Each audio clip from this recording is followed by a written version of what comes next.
Students, welcome in our channel. इस video में हम सीखने वाले हैं class 12th subject biology chapter number 5 principles of inheritance and variation के बारे में। ये हमारे वीडियो का 4th पार्ट है। इससे पहले हम 3 पार्ट देख चुके हैं। 3rd वीडियो में हमने सीखा था मेंडल के 3 इम्पोर्टेंट लॉ।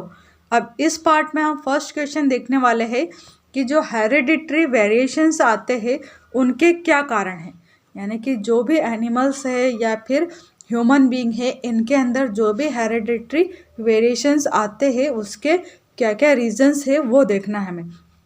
तो यहाँ पर 3 मेन रीजंस दे रखे हैं, इनको हम समझते हैं क्या रीजंस है। फर्स्ट रीज़न है यहाँ पर जेनेटिक रिकॉम्बिनेशन, यानी कि जब नए प्रोजेनी यानी कि नए संतति की जो भी उत्पत्ति होती है, यानी कि नए जनरेशन के जो भी बच्चे आते हैं उनमें मदर एंड फादर दोनों के ही कैरेक्टर आते हैं। अब ये दोनों के ही कैरेक्टर्स क्यों आते हैं? क्योंकि वहाँ पर जिन का एक नया कॉम्बिनेशन बनता है, यानी कि मेल एंड फीमेल दोनों के क्रोमोसोम के बीच में एक्सचेंज होता है, और क्रोमोसोम का जब एक्सचेंज होता है तो उनके ऊपर जो जीन प्रेजेंट होते हैं, जैसे यहाँ पर ये क्रोमोसोम है ना, ये मान लीजिए मेल का क्रोमोसोम और एक आया इसमें फीमेल का क्रोमोसोम, एक दूसरा इस टाइप से क्रोमोसोम फीमेल का है, ठीक है। तो ये जो क्रोमोसोम है ये आपस में इस टाइप से एक्सचेंज होते हैं, इनके जो पार्ट है वो एक्सचेंज हो जाते हैं, और यहाँ पर जो नए क्रोमोसोम्स बनते हैं वो कैसे बनते हैं, जैसे यहाँ पर हम बनाते हैं एक क्रोमोसोम, ये इस टाइप का जो क्रोमोसोम हमने बनाया इसमें कुछ पार्ट तो मेल का रहता है और कुछ यहाँ पर इस टाइप से एक नया कॉम्बिनेशन जुड़ जाता है, ठीक है।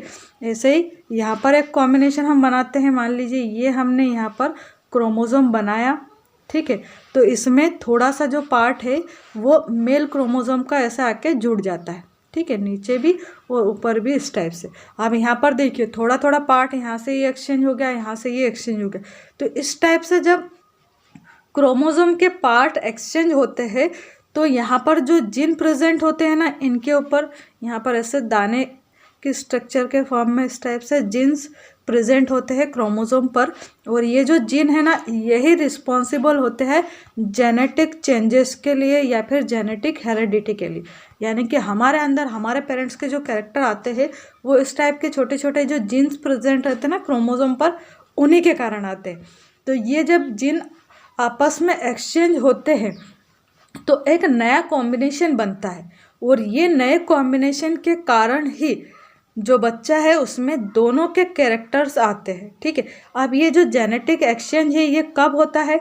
तो ये मियोसिस जो सेल डिवीज़न होता है उसके दौरान होता है, ठीक है। मियोसिस सेल डिवीज़न को हम रिडक्शनल सेल डिवीज़न भी बोलते हैं। तो जब मियोसिस टाइप का सेल डिवीज़न होता है तो यहाँ पर क्रोमोसोम का एक्सचेंज होता है और नए टाइप के कैरेक्टर्स बच्चे में आते हैं जो कि मिक्स रहते हैं मदर एंड फादर के कैरेक्टर के। नेक्स्ट रीज़न है यहाँ पर change in number of chromosome. अगर क्रोमोसोम के नंबर में ही चेंज हो जाए तो भी जेनेटिक वेरिएशंस आते हैं जीवों के अंदर। जैसे जो पहले गेहूं के पौधे पाए जाते थे उनमें 7 नंबर क्रोमोसोम पाए जाते थे, ठीक है, जबकि अब जो क्रोमोसोम्स पाए जाते हैं गेहूं के पौधे में वो 16, 21 या 42 नंबर तक क्रोमोसोम्स पाए जाते हैं, और ये नंबर में क्रोमोसोम यहाँ पर बढ़ गए, यानी कि क्रोमोसोम का नंबर चेंज हुआ। इसलिए जो नई जनरेशन के पौधे आए उनमें भी कुछ ना कुछ चेंजेस आए, यानी कि जो नए जनरेशन के जो भी पौधे आए उनमें ज़्यादा से ज़्यादा बीज हमें अब मिलने लग गए। इसके बाद नेक्स्ट यहाँ पर दे रखा है, नेक्स्ट पॉइंट दिया है यहाँ पर change in the structure of gene.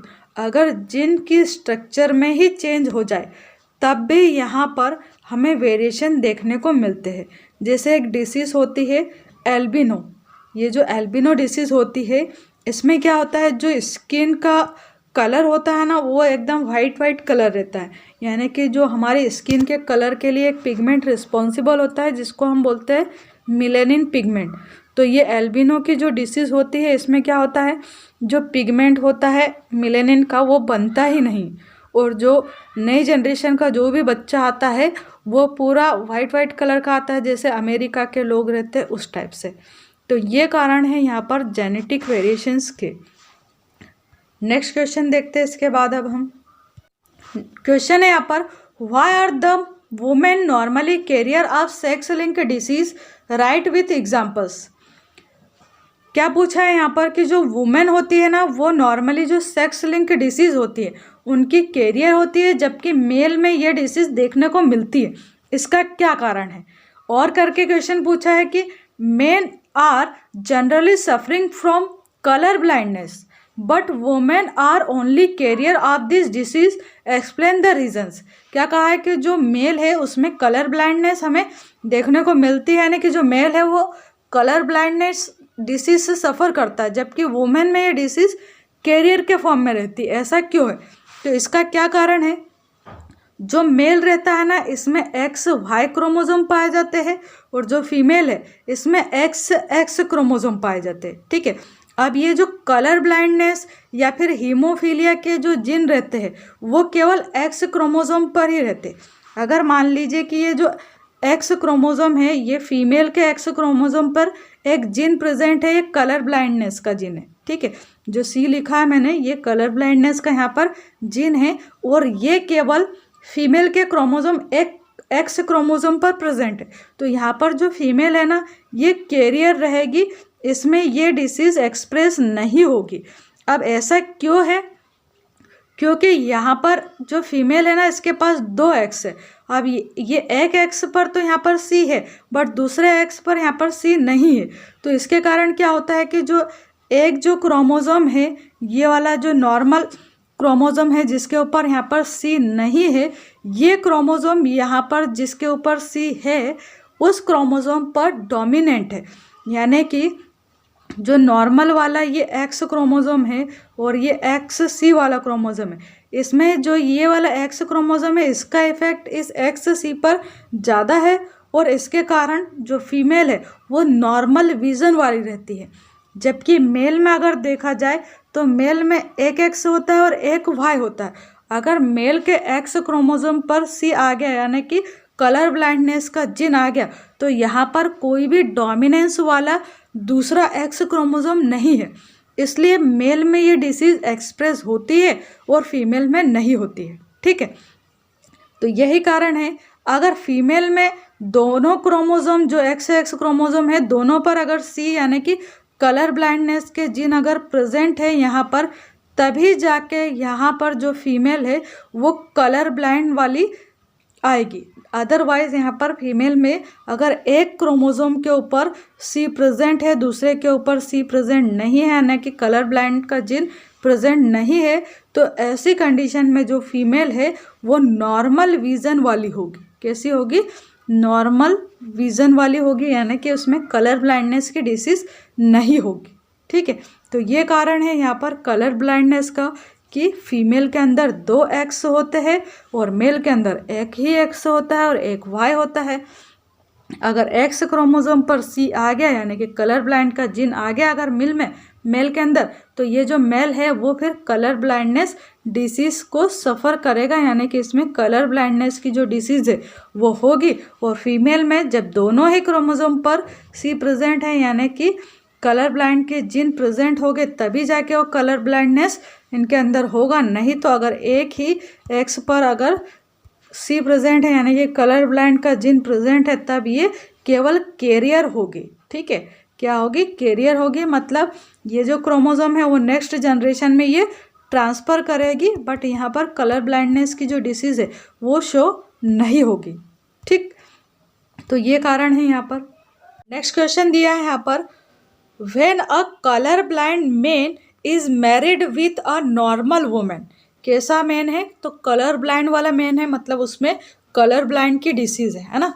इसकी अगर मैरिज एक नॉर्मल वुमेन से होती है तो हमें क्या बताना है? Then work out the progeny of this parents with the help of diagram.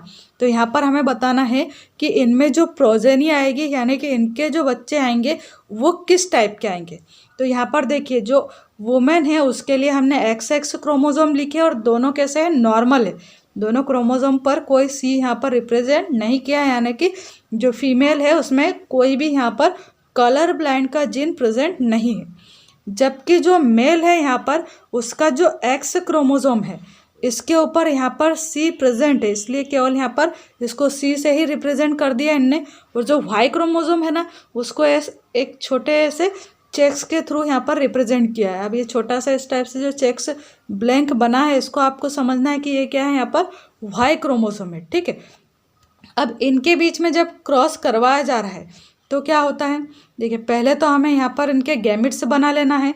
4 type के यहाँ पर गैमेट्स बनते हैं, 2 ये फीमेल के और 2 यहाँ पर ये मेल के गैमेट बन गए, ठीक है। अब इनके बीच में हमें क्रॉस करवाना है। क्रॉस करवाएंगे तो क्या होगा, ये जो एक्स क्रोमोसोम है जब ये कलर ब्लाइंड वाले एक्स से मिलेगा तो यहाँ पर क्या होगा, एक्स सी, यानी कि यहाँ पर जो जनरेशन आएगी, जो भी बच्चा होगा वो क्या होगा, यहाँ पर डॉटर होगा, यानी कि लड़की आएगी। और लड़की जो है वो कैसी रहेगी, कैरियर रहेगी। कैरियर क्यों होगी, क्योंकि इसके पास एक जो ये एक्स है वो नॉर्मल है और एक जो एक्स है उसके ऊपर सी है, यानी कलर ब्लाइंड का जीन प्रेजेंट है। बट एक जो नॉर्मल है ना ये डोमिनेंट है इस कलर ब्लाइंड वाले जीन के ऊपर, इसलिए यहाँ पर नॉर्मल विजन वाली एक कैरियर डॉटर प्रोड्यूस होगी, ठीक। दूसरा देखते हैं यहाँ पर सेकंड, यहाँ पर जो एक्स है ये एक्स जब इस वाई से क्रॉस करता है तो यहाँ पर क्या आ रहा है, नॉर्मल टाइप का सन आएगा, यानी कि ये जो एक्स है इसके ऊपर कोई भी सी प्रेजेंट नहीं है, तो यहाँ पर जो लड़का आएगा वो कैसा रहेगा, नॉर्मल होगा, यानी कि उसमें कलर ब्लाइंड की डिसीज नहीं होगी। फिर थर्ड टाइम यहाँ पर क्रॉस कर रहे हैं हम, तो देखें यहाँ पर क्या है, ये एक्स जब इस सी से क्रॉस करेगा तो यहाँ पर क्या होगा, एक एक्स नॉर्मल वाला और एक्स एक जो रहेगा वो सी वाला है, यानी कि यहाँ पर जो जनरेशन है, जो बच्चा है वो क्या है, डॉटर है। और कैसा है, यहाँ पर भी कैरियर है, यानी कि जो डॉटर आएगी वो क्या रहेगी, कलर ब्लाइंडनेस की कैरियर रहेगी। इसमें भी नॉर्मल विजन रहेगा, केवल कैरियर का काम करेगी ये, यानी कि कलर ब्लाइंड की यहाँ पर जो डिसीज़ है वो शो नहीं होगी, ठीक। इसी टाइप से जब ये जो एक्स है ये अगर यहाँ पर वाई से क्रॉस होता है तो यहाँ पर जो सन आएगा वो कैसा होगा, नॉर्मल होगा, यानी कि सारे के सारे यहाँ पर जो बच्चे आ रहे हैं वो विज़न में कैसे रहेंगे, नॉर्मल रहेंगे।